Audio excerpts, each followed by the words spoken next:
"What are you waiting for, Sergeant? Salute me now!" That's what the American lieutenant colonel demanded in front of the entire palace. But the Royal Guard's response didn't just silence the officer. It left the whole crowd stunned and taught a lesson in military discipline that no one saw coming. Want to know what really happened? First, hit that subscribe button and comment below where you're watching from.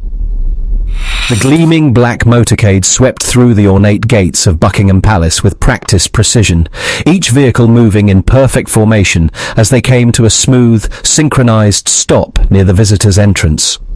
The morning air carried a light mist that hung delicately around the historic stonework, creating an almost ethereal atmosphere that softened the edges of the ancient architecture while simultaneously amplifying the vibrant colors of the meticulously maintained royal gardens.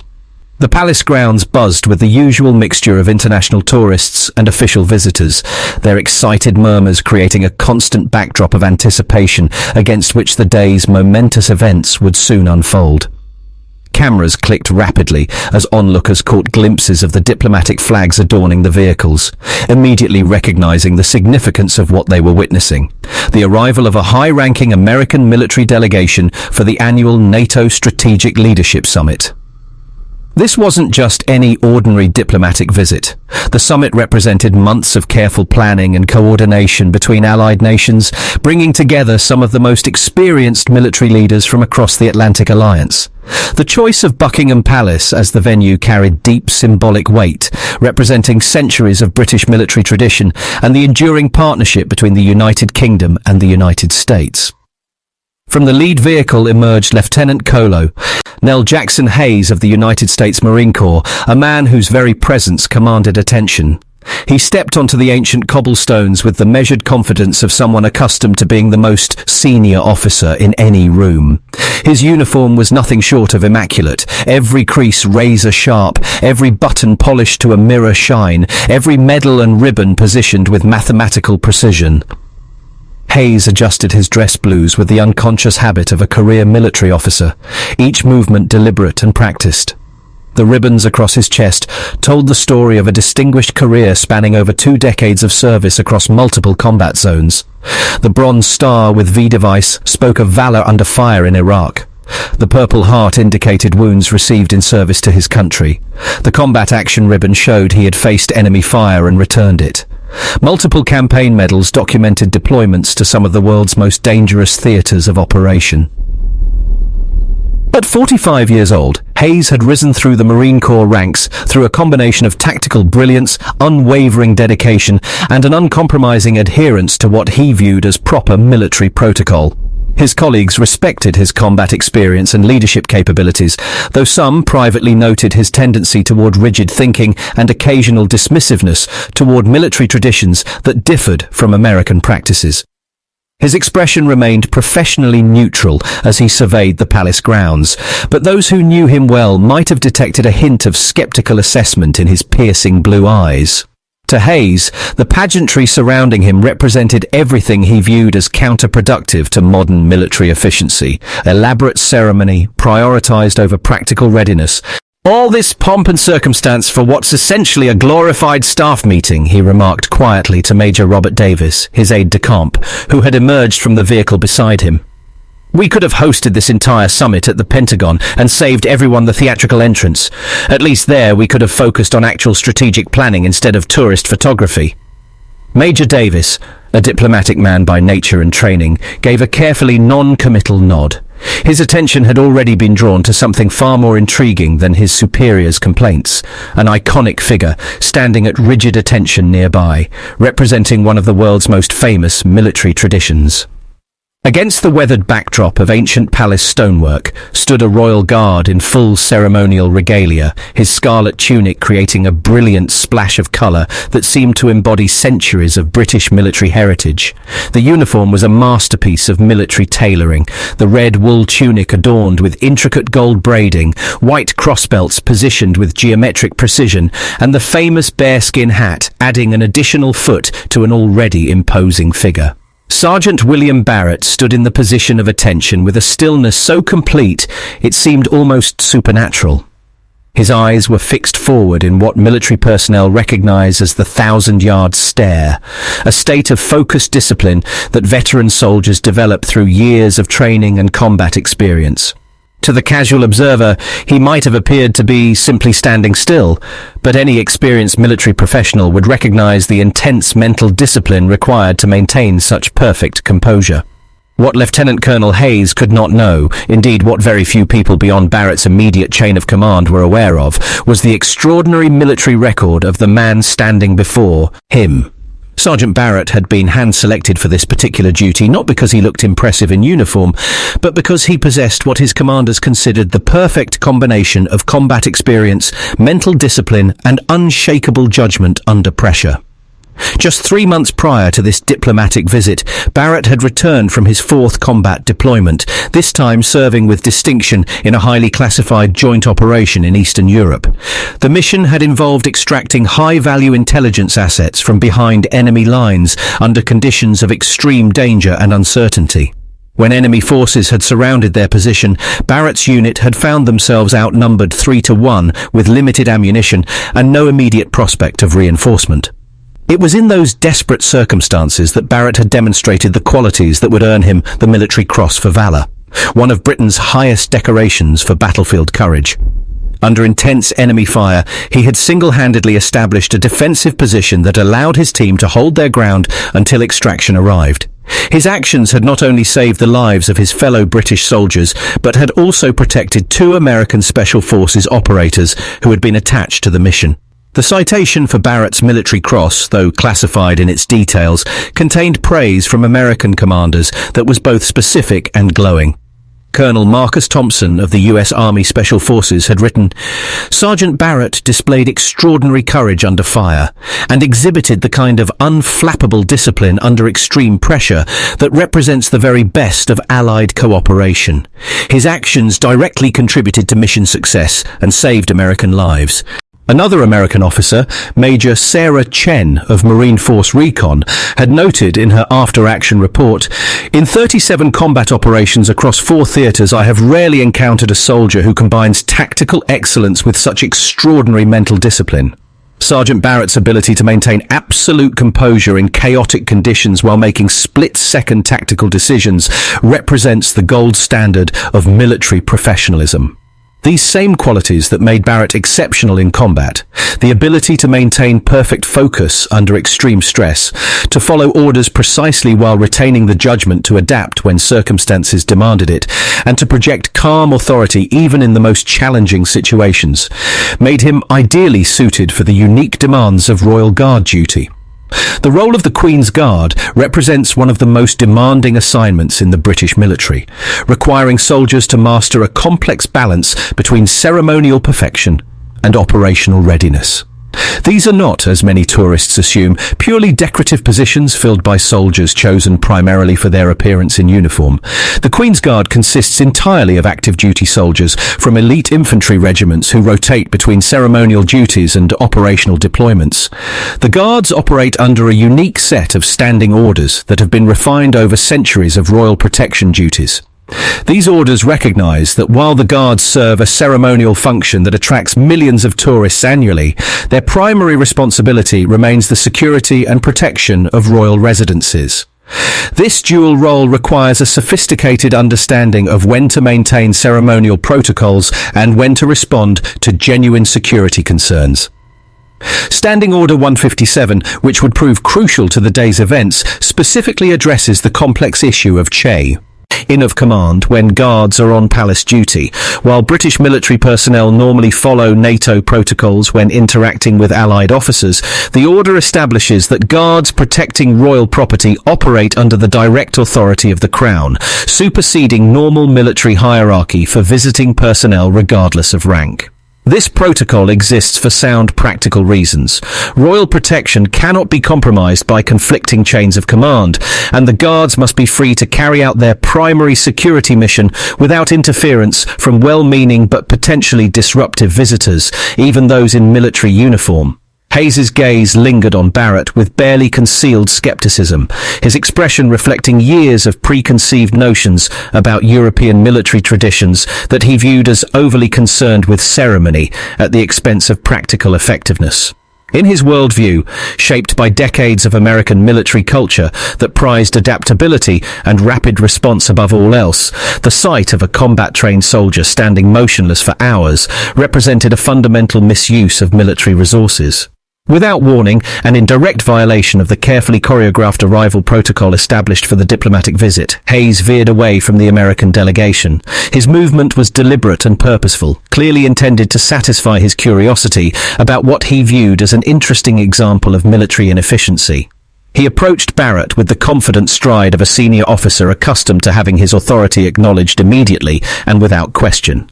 Circling the guard slowly, Hayes examined him with the critical eye of a drill instructor evaluating a new recruit, looking for flaws in uniform presentation or military bearing that might validate his preconceptions. "Incredible attention to detail on the uniform," he commented to no one in particular, his tone carefully modulated to fall somewhere between grudging professional admiration and barely concealed mockery. "Though I do wonder how practical that bearskin hat would prove to be in an actual combat zone. Seems like it would provide an excellent target for enemy snipers while offering no ballistic protection whatsoever."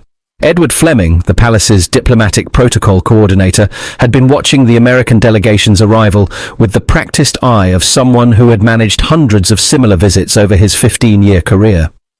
He immediately recognized the potential for an incident when he saw Hayes break away from the group, and approached with the kind of diplomatic smile that had been perfected through years of managing delicate international situations.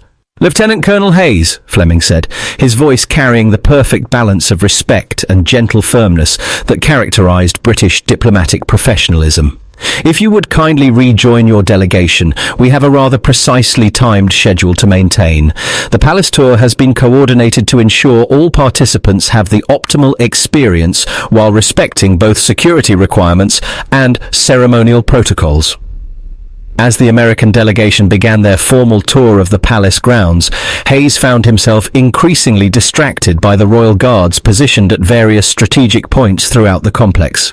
Each guard stood in perfect stillness, their scarlet uniforms creating vivid points of colour against the ancient grey stonework, their bearskin hats adding an element of pageantry that seemed to transport visitors back through centuries of British history. Fleming, recognizing his role as both tour guide and cultural ambassador, began explaining the historical significance of various garden features, including rare rose varieties that had been cultivated on the palace grounds for over 2 centuries. His commentary was designed to provide context for the visiting military officers, while subtly reinforcing the depth and continuity of British traditions. "Tell me something, Mr. Fleming," Hayes interrupted suddenly, his voice cutting through the coordinator's explanation about horticultural heritage. "These guards positioned throughout the grounds, they're purely ceremonial, correct?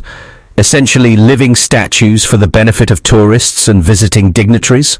Before Fleming could formulate a diplomatically appropriate response that would address the question without causing offence, Hayes had already turned toward his American colleagues, clearly intending to use the moment as a teaching opportunity about what he viewed as European military inefficiency. "It's rather like having mannequins dressed in uniform," Hayes declared, his voice carrying easily to the other American officers. "Back home, we ensure that every combat-trained Marine is utilized for maximum operational effectiveness. We don't have the luxury of assigning qualified personnel to stand around looking decorative."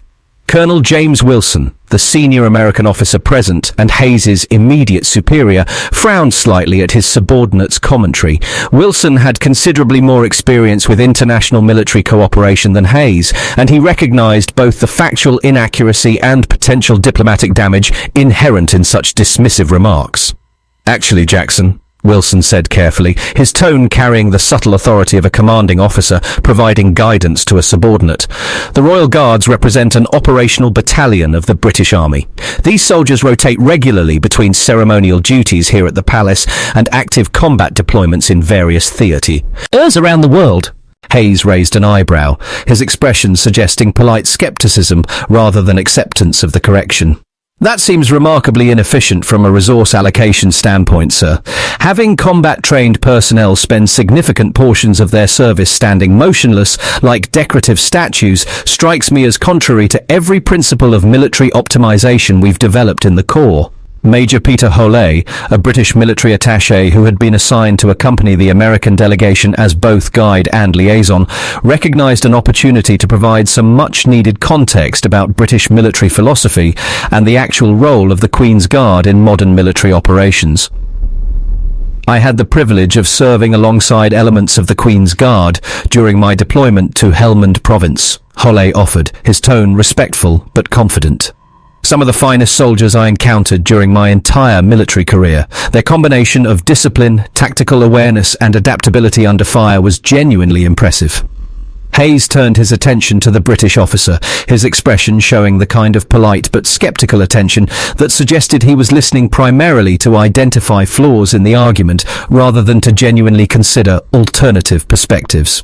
"No disrespect intended toward your forces, Major Hollet," Hayes replied, his tone suggesting that considerable disrespect was actually intended, "but I think there's a fundamental distinction that needs to be acknowledged between theatrical performance and genuine combat readiness. These palace mannequins might create impressive photo opportunities for tourists, but modern warfare demands constant training, continuous tactical development, and adaptive flexibility, not the ability to stand motionless for hours at a time." The comment created a moment of uncomfortable silence among the group. The American officers exchanged subtle glances, while the British personnel maintained their diplomatic composure despite the obvious offence inherent in Hayes's characterization. Fleming, drawing on years of experience managing difficult diplomatic situations, attempted to redirect the conversation back to safer ground. "We'll take a brief pause here to admire the western facade of the palace before continuing to observe the changing of the guard ceremony," he announced to the delegation, hoping that the formal ceremony might provide Hayes with a better understanding of the skill and precision involved in Royal Guard duties. What does true respect for military traditions look like when different national military cultures encounter each other? The morning's events at Buckingham Palace provided a clear answer to that question, though not the one Hayes had intended to demonstrate. While Lieutenant Colonel Hayes believed he was upholding proper military courtesy and demonstrating the superiority of American military flexibility, he had actually revealed a fundamental misunderstanding of both military protocol and international diplomatic norms. His behavior showed disrespect not only for British military traditions, but also for the complex command structures that govern joint military operations. The Queen's Guard represents something far more sophisticated than Hayes had recognized. A unique military tradition where ceremonial precision and combat readiness exist in perfect balance, each reinforcing the other to create soldiers of exceptional capability and unshakable discipline. Sergeant Barrett's response to Hayes's challenge demonstrated exactly why the Royal Guard system produces such effective soldiers. His ability to maintain perfect protocol under extreme provocation while simultaneously educating a senior Allied officer about proper procedures showed the kind of mental toughness and professional competence that translates directly to combat effectiveness. The incident also highlighted the importance of understanding and respecting different military traditions when working in international environments. Hayes's assumption that American military methods represented the only valid approach to soldier development prevented him from recognizing the sophisticated training philosophy underlying British ceremonial duties. Military professionals operating in joint environments must understand that effectiveness can be achieved through different methodologies, and that respect for Allied traditions strengthens rather than weakens international military relationships. The confrontation between Lieutenant Colonel Hayes and Sergeant Barrett offers profound insights into the nature of military professionalism, international cooperation, and the relationship between ceremonial traditions and combat effectiveness. Hayes's fundamental error lay not in questioning different military approaches. Such inquiry, when conducted respectfully and appropriately, can lead to valuable mutual learning, but in his assumption that unfamiliar methods were inherently inferior to those he understood. His behavior violated several cardinal principles of military professionalism: respect for Allied forces, understanding of local command structures, and recognition that different military cultures may achieve similar objectives through different methodologies. Barrett's response exemplified the highest standards of military professionalism under pressure. He maintained perfect protocol while providing clear, respectful education about the command structure governing his duties. His ability to remain composed under deliberate provocation while simultaneously correcting a senior Allied officer's misunderstanding demonstrated exactly the kind of mental discipline that proves invaluable in combat situations. The incident also revealed the sophisticated nature of Royal Guard training. Far from being merely ceremonial, the mental toughness required to maintain perfect composure under public scrutiny and deliberate challenge translates directly to maintaining effectiveness under combat stress. The same psychological strength that allows a guard to remain motionless while being provoked by a hostile visitor enables that same soldier to make sound tactical decisions while under enemy fire. Captain Wells's diplomatic handling of the situation provided an excellent example of how military professionals should address misunderstandings between Allied forces. Rather than responding defensively to Hayes's provocations, Wells provided educational context that helped both American and British personnel understand the deeper principles underlying their respective military traditions. The broader lesson extends beyond military protocol to encompass the fundamental nature of international cooperation.